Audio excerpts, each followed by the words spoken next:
Now I wanted to remind everybody, the club is recording this, that you can see later, and asking no recording in the audience beyond that. We appreciate that. So we're going to start off just like we did with a 30-second question. Really an introduction. So I'm going to do the same thing. I'll start with Tammy and go down the row. And so initially, would you please introduce yourself and tell us why you're running? 1 minute. Oh, 1 minute or 30 seconds? 30 seconds. 30? Excuse me, 30 seconds. I looked at the wrong one. 30 seconds. I'm sorry. And you keep me straight. You know. Well, we have to. He has a tendency to forget people. He should always be me. Okay? Thank you, Mayor. And I want to thank you to Natalie and the Republican Club. I better go quick. Hi, I'm Tammy Nakamura. I'm running from GCISD School Board Place 3. My husband, Yuki, and I have been married for 36 years and have lived in the community for 23 years. Our children, Natalia and Nico, both graduated from GCISD. We moved here solely to put our kids in this district. I'm a small business owner and have a couple different businesses. I'm running to bring my experience as a Colleyville City Council member to the school district. I'm a proven leader with a track record of solving real problems and initiating change, lowering taxes, enacting ethics reform, and practicing transparency. Sorry, Louie. I'm like you. We gotta have fun. Yeah, 30 seconds. Good evening, I'm Louis Solins. I'm running for Place 3 re-election for a third term. I've lived in Colleyville for almost 16 years. I lived in Grapevine 6 years prior to that. I have a servant's heart and leadership. I graduated from Texas A&M and started getting involved in the community. I was chairman of the Chamber of Commerce for Grapevine in 2010. I also participated in Leadership Colleyville and Leadership Grapevine. And I sat on many committees within the district, especially when my daughter was in kindergarten. Now she's a freshman at Colleyville Heritage High School, and my other daughter's in 6th grade at CMS. Kathy? Hi, I am a 1991 GHS grad. My husband of 20 years is also a GHS grad, and my kids are 5th generation GCISD students. I have an 8th grader at GMS and a junior at GHS. I currently work for an international apparel company, so I've got very much a corporate America background and way of doing things. Most recently, I'm in U.S. wholesale operations. Very involved at our church. First Methodist Grapevine, many generations where I've served in lots of capacities, but my heart is definitely where the youth is. Thank you. David? Hello, my name is David Stein. I'm running for the GCISD Board of Trustees, Place 4. I'm running for this position to be a reasonable voice to help find common ground amongst members of the community with differing opinions. I feel the biggest threat of our community is the lack of communication and our civil discourse. Every stakeholder in GCISD should have a voice, and all of us should do a better job of listening and communicating with one another to find solutions to our challenges and provide the best opportunities for our children's future. Good, thank you. So we're going to go to question 2. Louis, you'll start this. Now, all of these questions have a lot of background, so it's pretty long. So I'll read the background, and the question will come at the end. So here it is. Question 2, this will be 30 seconds. You'll have to answer this. Studies show teacher pay has a direct correlation with student academic performance. As GCISD's teachers' pay has become the lowest of any adjacent district, our student academic performance has also declined. On more than one occasion, GCISD trustees voted to give the same percentage bonus to administration and teachers. Since teacher average salaries are lower than administration salaries, this prioritized administration over teachers as it gave a significantly higher bonus to administration. We are one of the wealthiest school districts in the state with a higher cost of living, and even after Robin Hood, we spend more money per student than most other districts. The following districts all pay their new teacher hires considerably more than we do: HEB, Arlington, Irving, Keller, Cabell, Fort Worth, Carroll, and Birdville. Here's the question. How did we get into this position of low teacher pay? And do you believe teacher pay should be increased to the point we can once again attract the best talent? What do you believe is a higher spending priority for the district than academics and teachers' salaries? Louis?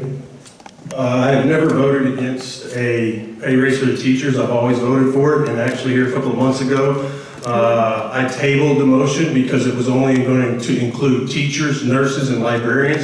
It It did not include our diagnosticians, our learning liaisons, our special ed, and all our auxiliary people. I did, however, though, when I brought it back the next month, it did not include administration because of that fact right there. We wanted to spend the money on the teachers. And in the 5 years that we've passed it, we've only had 1 year that's been a deficit budget of $1.6 million out of a $180 million budget. Thank you. Kathy? So I, of course, don't have all the facts. I'm not yet a sitting board member. However, drawing on my 30 years of corporate experience that includes large staff management, I would first look into possible overstaffing or duplicate positions. Teachers are our greatest asset, and we should absolutely be competitive in our pay. Academics and teacher salaries should be our #1 spending priority. We need less administration and more positions that directly benefit and enhance student performance. Resources belong in the classroom. Dave? I believe we have some of the greatest teachers in GCISD. I also believe that we certainly should ensure that GCISD salaries are remaining competitive with surrounding districts, especially given the staffing challenges districts across the country are facing. Teacher pay is only one of many facets leading directly to retention. And so we should at the same time have fulfill teachers' needs to feel supported by their communities and not targeted. Ensure teachers have professional development support to provide differentiated training, instruction to students. Amy? Teacher salary must be the highest spending priority for the district. To think that attracting teachers is just about creating a certain kind of work environment is ignoring economic realities. Most teachers are parents, and they need to provide for their kids too. We can't just say this is a great place to work, come work for us, and not give teachers the ability to provide for their families. We shouldn't expect them to work for lesser salaries than all the other districts. Instead of focusing on teachers, the current school board has rubber-stamped administration, adding more admin staff and non-teachers, therefore focusing on building a staffing empire. Very good. Thank you. So we've gone through everybody for that question, right? So we'll now go to question 3. Again, question 3 is a 30-second answer. So let me give you the background. It's a little lengthy. Then I'll ask the question. Every year, GCISD has in the budget approximately $7 million of TIF money for developing grapevine businesses. This money is taken from the bucket that pays teachers, M&O, but when it returns years later, is restricted from being used for teacher pay. TIF businesses are given tax breaks which shift their tax burden to remaining taxpayers, while this economic development increases our Robin Hood losses, which have ballooned from $25 to $55 million in the last 6 years. Here's the question. Should GCISD continue lending money interest-free to grapevine businesses, or should we keep this annual $7 million in the M&O bucket to increase teacher pay? I didn't see the questions earlier, but I'll just say the TIF by state law, school district can no longer participate in any new TIF district. So I think we go to Kathy for your answer. 30 seconds. I'm certainly not an expert on TIF or M&Os, but I feel strongly that teachers are our most important resource. My suggestion would be forming a group of community members or professionals to look at ways to free up funds to increase teacher pay. I'm an advocate for parental involvement, and perhaps this is a great way to increase awareness regarding these buckets, while at the same time uncovering solutions that would benefit our teachers. Good. Dave? I don't feel that TIF zones are free loans to businesses in the local community. TIF zones are ways for property-rich districts like GCISD to gain from property tax revenue without losing those revenues being subject to recapture. Is there specific use dollars used specifically to improve our communities? Tammy? No, I think GCISD should focus on classrooms and not economic development. Economic development is the job of our cities and our city councils. The job of GCISD is to educate our children, and that comes from compensating our teachers fairly and focusing on educating our children in the classrooms, nothing more.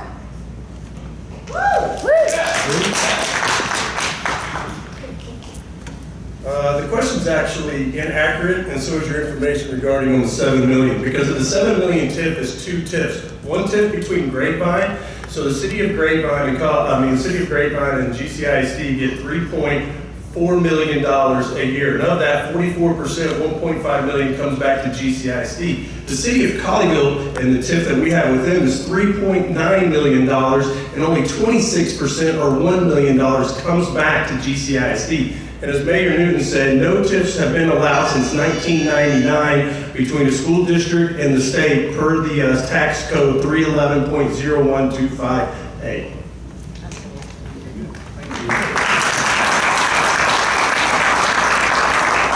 Since I'm the mayor, I'm going to allow myself to make one correction. $1.5 or $4 million comes back to you guys. Part of it comes directly from the state. It's actually, you got $3.9 million last year, and at 26%, it's $1,014,000. But that doesn't account for the money that comes directly from the state. Let's talk about it later. We can talk all day long. Okay, Okay, we started at Kathy, so we're now going to question 4. By the way, I didn't write these questions. Oh, I know. No, I understand. Question 4, again, a 30-second question, and Dave will start this. Here's the background. GCISD STAR testing looked to see if students are learning basic concepts. In the 3rd, 4th, and 5th grades, 25% to 63% failed reading, math, or writing in the years 2017 through 2021. 2020 is not included due to COVID. An average of 253 fifth graders fail basic math each year. An average of 325 third graders fail basic reading and math each year. An average of 354 fourth graders fail basic reading, writing, and math each year. Many other testing metrics in addition to STAR, GCISD academics has been declining for the last decade. Here's the question. How can we reduce failure rates in GCISD? Then Dave, you're first.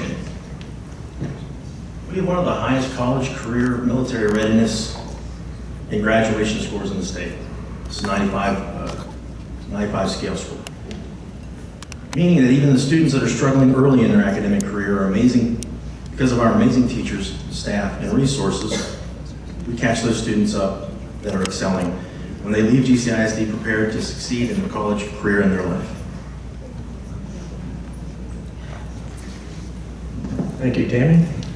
I think the most recent report from TASB spells out the fundamentals of our problem, which is we have $10 million in wasteful spending in administration while our children's scores are declining. Pay our teachers more and get the politics out of the classroom. My plan is to allow the teachers to get back to educating our children in class and to allow the parents to get back to building the values of the children at home. Our school board has overstepped its bounds by trying to replace the role of parents in the classroom.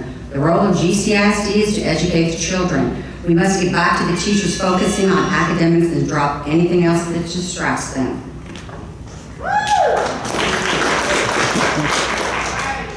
Okay, so So I'm finishing, right? Yeah. Once again, the data that was presented is misleading per the TAPER report, and it's on the TEA, and you can go see it. GCISD is an A-rated for 18-19, no ratings for 20 and 21 school year because of COVID. 3rd, 4th, and 5th grades, all above an 85% passing for 17, 18, 19, and 21, except for 4th grade writing and 1 year in 4th grade math, which are above 75%, which is higher than the state and within our regional level. And each student has a personalized learning plan to help them achieve what they need.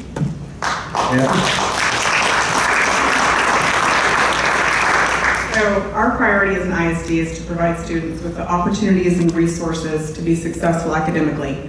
While test scores are a small measure of a student's true academic success, they are still the primary measure of academic achievement by the state in most college admissions.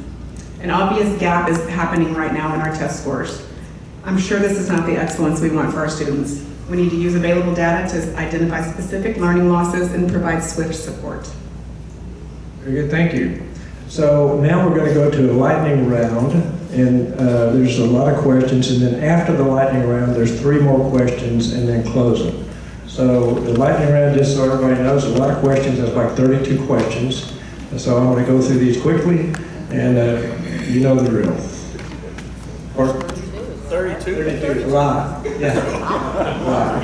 So here we go. You ready? 1, do you consider yourself a conservative? 2, GCISD seems to have liberal activist teachers. This came to light recently when a teacher was caught on video talking to other teachers in the school hallway saying conservative Christians need to die. Here's the question. Would you be in favor of a questionnaire given to teachers and students to help identify teachers who may have negative feelings toward students in hopes of changing a harmful culture?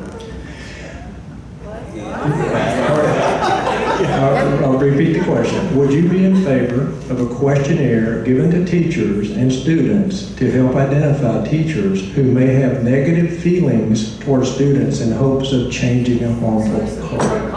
Okay, so we got the answer. 3, is critical race theory in GCISD? 4, GCISD has a diversity advisory council. Do you support this? GCISD has a diversity advisory council. Do you support this?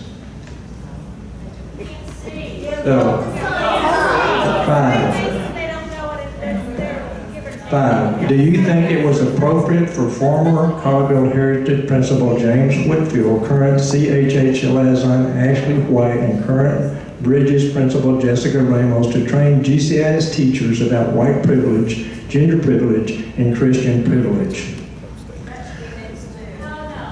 6. Former CHH, excuse me, I just read that. 7. Instead of hiring GCISD teachers and staff based on qualifications, should diversity, inclusion, and racial equity be considered when hiring for the district? Why aren't they answering? If you were here for the city council, we have the right to answer yes, no, abstain, or not, or do halfway. True. So here we go. 8. What he just said is true. 8. Do you? Please, sir. I appreciate it if you wouldn't. Let them answer. Just like us. Listen and let them answer it. I think I'm at 8. 8. Do you support social and emotional learning in our schools? 9. Have academics been declining in the last decade at GCISD? Have academics been declining for the last decade in GCISD? 10. Is it okay that public school students were required to mask when private school students were not? 11. GCISD has a long-standing policy that prohibits any covering of a child's nose or mouth as a punishment. Yet we violated this policy when we required our kids to mask. This is background. Masks can cause headaches, mask rashes, staph infection, decreased oxygen level, academic decline, delayed development, emotional problems, including anxiety, depression, and numerous other harms. New reports show masks contain harmful toxic chemicals. Some consider masking to be child abuse. Here's the question. Do you support mandatory student masking? 12. Historically, only 1.7, this is background, only 1.7% of the GCISD budget comes from the federal government. Within the last 2 years, GCISD accepted ESSER 2 and ESSER 3 money from the federal government, subjecting our children to compliance with all federal government heavy-handed COVID restrictions and mandates, including masking. Here's the question. Would you vote to accept federal dollars if they came with such strings attached? And if you're an existing trustee, your answer should reflect how you actually voted. Did y'all get that question? 13. Should student masking be a parent's decision? 14. Should GCISD have followed state guidelines when masking mandates were lifted? Should GCISD have followed state guidelines when masking mandates were lifted? 15. Do you think COVID vaccination should be mandatory? 16. Do you think sex ed should be taught to kindergartners, first, second, and third graders? 17. Should sex ed include education about LGBTQ? Should sex education include education about LGBTQ? 18. Is it okay for teachers to have LGBTQ flags in the classroom when other conservative and religious flags are not allowed? 19.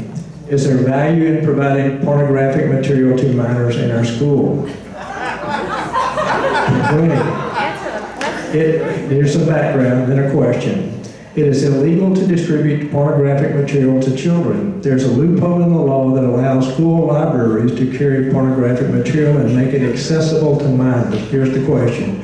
Should the district help protect our children by immediately getting pornographic material out of the schools, even though they are not legally required to do so? Here's a long background. 21. Dallas has become the epicenter in the U.S. for transitioning of minors from one sex to another. It is reported that there are 4,000 children per year being transitioned just in Dallas. Many of the children who are transitioned are selected by schools that use probing surveys about the child and their family to identify students that the school determines were candidates for transition. Schools are going so far as to administer puberty-blocking drugs to students without parental consent or even knowledge. A Connecticut school nurse was just fired for exposing this practice. Personal information from these surveys is being shared and sold. There are stories currently in the news of children being taken from their parents if the school determines the child should transition but the parents won't allow it. Parents have become concerned about the invasion of their children and families' privacy via these surveys. 1. Do you think parent and student privacy should be protected by stopping these invasive surveys for all students? 2. Do you think a parent should be allowed to see and approve any survey prior to them being given to their child? 3. Do you think parents should be allowed to see the results of any survey given to their child? Next question, 22, a little bit of background. A recent report showed GCISD is significantly overstaffed by 183 full-time employees compared to peer districts. In the March 2022 school board meeting, it was reported that only 4 of the last 52 hires were teachers, yet they voted to increase class sizes for kindergarten and first grade. Here's the question. If we decrease staffing of administration and non-teachers, would you be in favor of using the savings to increase teacher pay? Did you say increase or decrease? Increase. Let me read the question again. If we decrease staffing of administration and non-teachers, would you be in favor of using the savings to increase teacher pay? A little bit of background on the next question. Regarding annual spending from the INS bucket of $61 million, INS is the part of the tax rate that pays off debt. 21 million to 27 million of this is wasted on interest and fees each year. Here's the question. Should we reduce debt so this money could be used to reduce the property tax burden on homeowners like the city of Colleyville has done? 24. Is it wise for GCISD to continue keeping over $100 million for in excess of required reserves in investments that earn a lower interest rate than the interest rate it pays on bond debt? Okay, I want to ask that. I'll read it again. Okay, here it is. Is it wise for GCISD to continue keeping over $100 million in investments that earn lower interest rate than the interest rate it pays on bond debt? Okay, 25. GCISD for many years had proposed and passed deficit budgets. A deficit budget is when you have more expenses than projected revenue. At the end of the year, however, GCISD doesn't run a deficit because they consistently underproject revenue, so it appears they don't have enough money. A private business would not operate this way. Would you, as a trustee, vote for a deficit budget? Would you, as a trustee, vote for a deficit budget? Okay. Okay, 26, we're getting close. We teach liberal programs like Brain Pop and CNN 10, but not conservative programs like The American Story by David Barton. Do you support eliminating progressive liberal programs and agendas in our schools? 27. Should GCISD pay to send trustees to the National Association of School Boards, NASB, who declare that concerned parents who speak at school board meetings are domestic terrorists?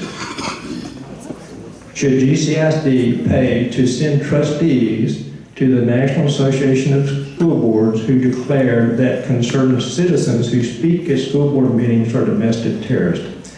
28. Many ISDs have pulled out of Texas Association of School Boards. Would you support GCISD exiting TASB? Mayor, we're having some disruptions. Police officers are being brought in, and people are being. I've heard no disruption. Right, I didn't either. So, Well, I was just curious, making sure there's no. police officers have a lot of different things they do, so unless they alert me that we have a problem, I'm okay. 29. Colleyville citizens overwhelmingly voted for term limits for city council. Would you support term limits for school board or put in place in Colleyville? So would you support term limits? 30. Should GCISD have a stricter student data privacy policy? Should GCISD have a stricter student data privacy policy? 31. Is it okay for GCISD or anyone to profit from selling student data? Is it okay for GCISD or anyone to profit from selling student data? 32. The last one.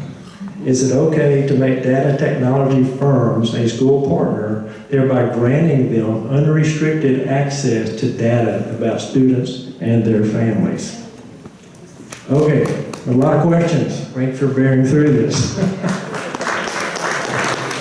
Okay, so now we go back to the regular questions, and we'll be on question 6. And Tammy, you will start this. This will be a 30-second question.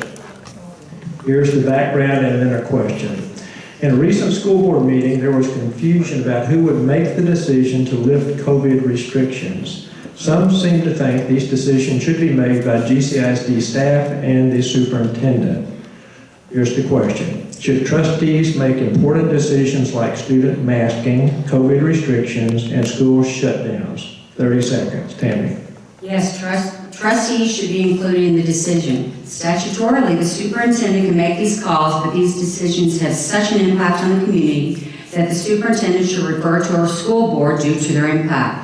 GCISD has lost approximately 500 families to private schools due to the COVID policies. Policies with that kind of impact should be determined by the board.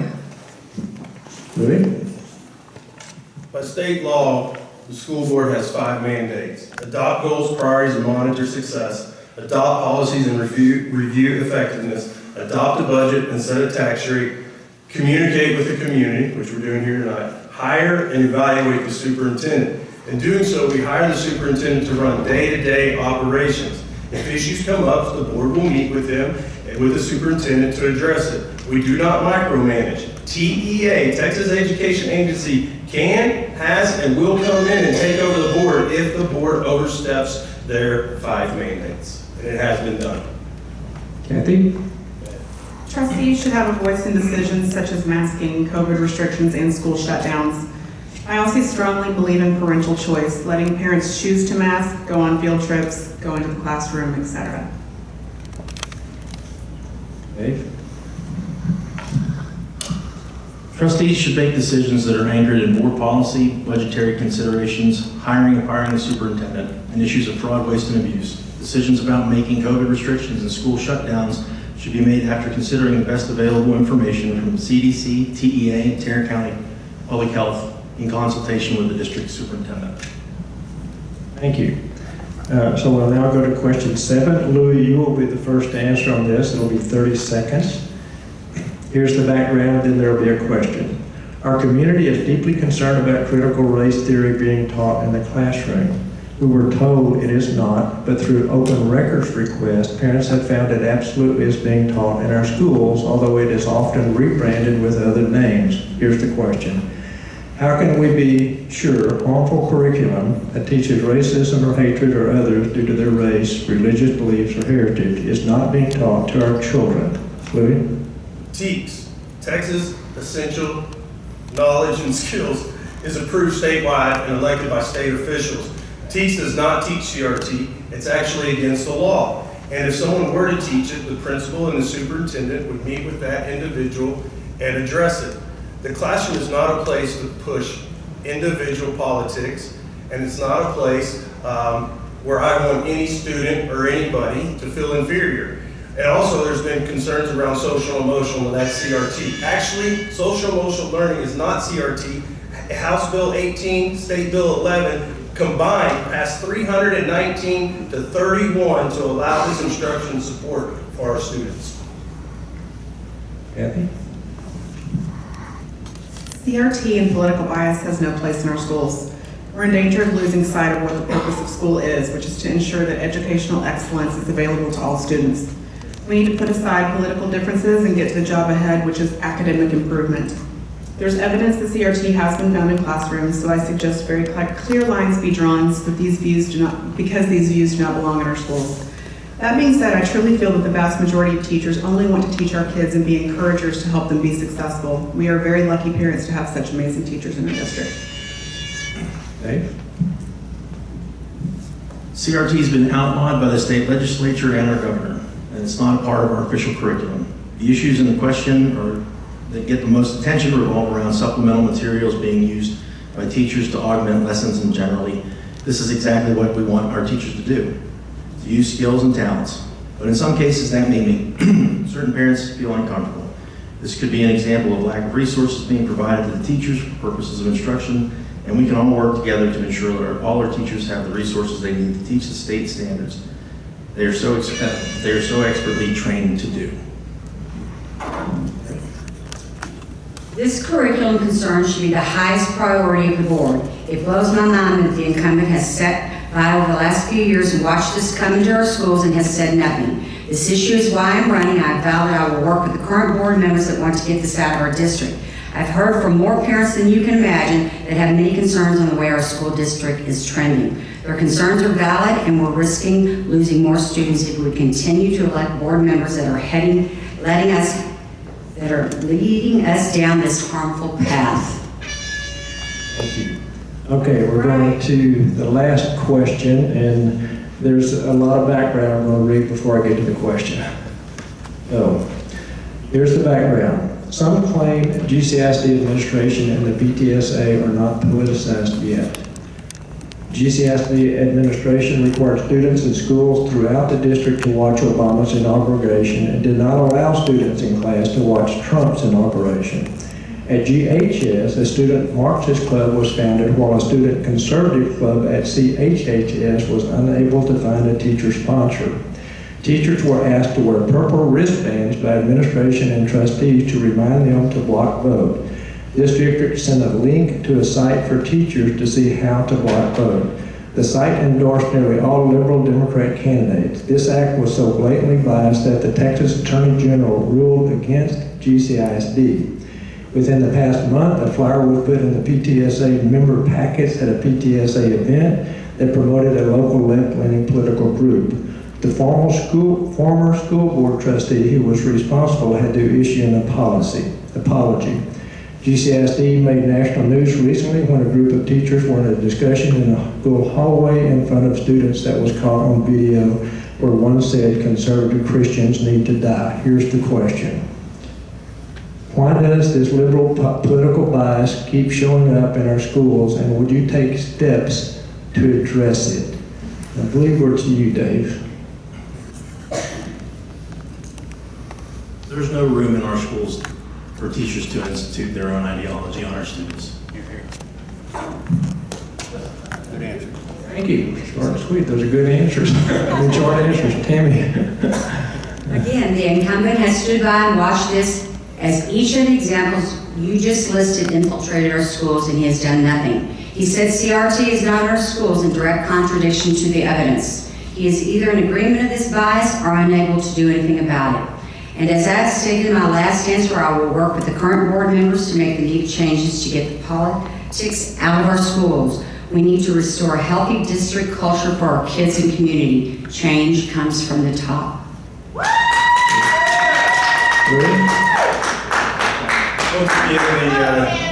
Once again, the information was wrong. The Attorney General We got sued by some individuals, and they turned us into the Attorney General, and the Attorney General actually ruled in our favor for our Culture of Voting initiative, and actually said that it should be adopted by other entities and school districts. I know so many of y'all are so well at doing PIAs. Do a PIA and ask for that information. It's in open meetings. And then also in regards to the district must allow all clubs to meet, no matter what the club is about, if they have a sponsor. You cannot force a teacher to be a sponsor of a club. If you do not allow that, it's against state law and you will be sued.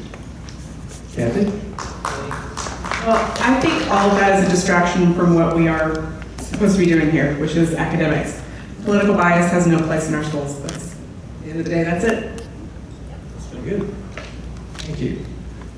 So now, that's all the questions, and we're now at the closing statements. You'll have... Not yet. Oh, okay, yeah, I'm sorry. Do you want to be sure I ask, if you have a question that you want to ask from the audience, write it on a card and raise your hand, somebody will pick it up, because after this closing statements, we'll go to questions from the audience. Okay, so Tammy, you'll start 1 minute closing statements. Oh, what then, question go with it, what would you do differently than your opponent? Why should you earn our vote? We should all be appalled with the current state of GCISD and my opponent. Taxes up, spending up, debt up, staffing up, critical race theory and sexually explicit instructional materials speckled throughout the district. Everything is up except student academic scores, which are drastically down. The record of this current school board, including my opponent, is not one which we should be happy with. When I was elected to the Colleyville City Council, it was under an aggressive reform agenda. We implemented our reforms within a few short months of taking office. We made promises to the citizens and kept our promises.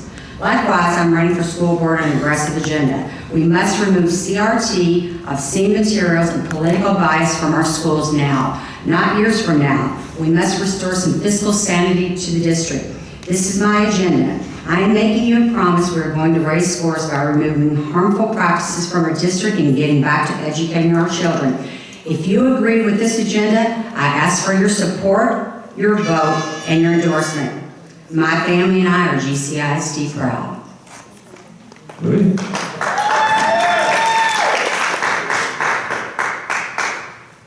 Tammy.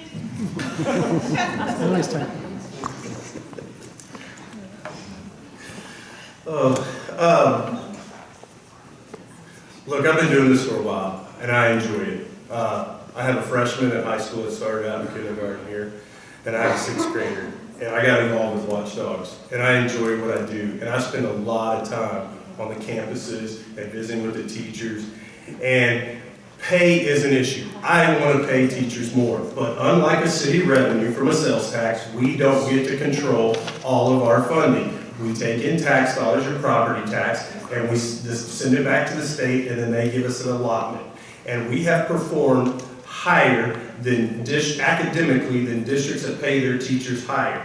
We are doing a great job. Doesn't mean that we don't need to do better. We can do better, and we will do better. And yes, some of the test scores have been concerning over the last 2 years with COVID. Prior to that, we have been an A-rated school, and we're still an A-rated school if you were to compare us against our peers. So I am Louis Sullins, I am your current board, and I am proud to be that person, and I ask for your vote. Thank you. Kathy? We have to find our way back to providing teachers and students a physically and socially healthy learning environment so that teachers can teach and students can learn. We are tasked with producing graduates capable of being able to live, work, and thrive in an adult world, and we must work together to provide that for our students who deserve nothing less. As a trustee, I will work diligently to quiet the noise that distracts us from academic improvement. Hiring and retaining the best teachers must also be the very most important thing that we do. They make the biggest difference in our students' lives. We are soon facing a very competitive teacher market with less people getting into the field of teaching, which means we need to attract the best candidates and, equally as important, retain the current amazing teachers that we already have. Teaching is the most noble profession, and we should treat it as such. I ask for your vote. Dave? I've attended or watched numerous GCISD board meetings. I know that my experience after 35 years of serving our great nation, working for the Army, I've gained a level of expertise in several areas which I feel will benefit the district. I've been trained as a physical security officer, responsible for reviewing the physical security measures of facilities on and around military installations. I've also been an active shooter training instructor, responsible to teach and train soldiers and civilians what to do during active threat situations on, in, or around federal government facilities. For the last 22 years, I've been a federal fraud investigator, responsible to investigate and supervise investigations into allegations of fraud involving highly complex fraud schemes wherein people attempted to defraud the United States Army of millions of procurement dollars. Most importantly, I have years of experience working with people from all over the United States and different parts of the world for vastly different cultures, religions, and ideologies. My name is Dave Stein, running for Board of Trustees, Place 4, and I ask for your vote. Thank you. That concludes the questions from whoever prepared them. Now we have time for three. I have three audience questions. And so Tammy, I think you started last time. Louis, we'll start you on this one. How much time? 15 seconds. Okay, here's the question. How will you handle a situation where the rights of the parent come into conflict with school policy? Y'all understand that? How would you handle a situation where the rights of the parents came into conflict with school policy? One of the things I've talked about is I want parent empowerment, and I want the parents to have a choice. I don't think anything trumps a parent's opinion, period. Parents absolutely have to be involved in their child's education. I definitely do not look at parents as domestic terrorists, okay? Parents need to be brought back into their child's education and decision-making. Thank you. Next question, again, a 15-second question. So Kathy, you'll start this. Do you have or have you ever supported co-ed restrooms? No. No. Capital N, capital O. No. Very good. A final question of the night. Do you trust Parent Appraisal District certified role? 15-second question. Say it one more time. Do you trust Tarrant Appraisal District certified role? What that means, Tarrant Appraisal District sets the property values for all the property in Tarrant County. So what they do every year is they set the value of your homes and the businesses, and they send what they call a certified roll of what the asset values are to the taxing entities, either the city or the county or GCISD. So that question is about, do you trust their certified roll? Do you trust the values that they put forth to the taxing entities? And see, who opened? Dave, is it up to you? Who? No? One more time, just. Okay, sure. Do you trust the Tarrant Appraisal District's ability to set values of property? That's really what the question is. Okay. Okay. The Tarrant Appraisal District is the entity in Tarrant County that sets all property values. Those property values are used by taxing entities like cities and school districts and counties. The elected officials set tax rates and multiply the tax rates of that value, and that's your actual tax bill. Okay, so some people have, so anyway, so Tarrant Appraisal District provides to the taxing entity, in this case GCISD, that what they call a 95% certified tax roll. So they say this is the total asset value you can set tax rates on. Does that make sense? Okay. I'm a firm believer in trust but verify. Okay.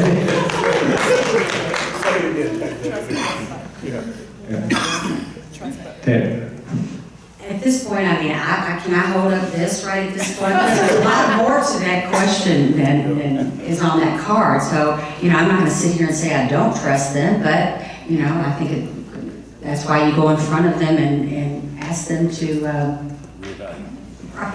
I'd love to answer that question. Go ahead. Inspect what you expect.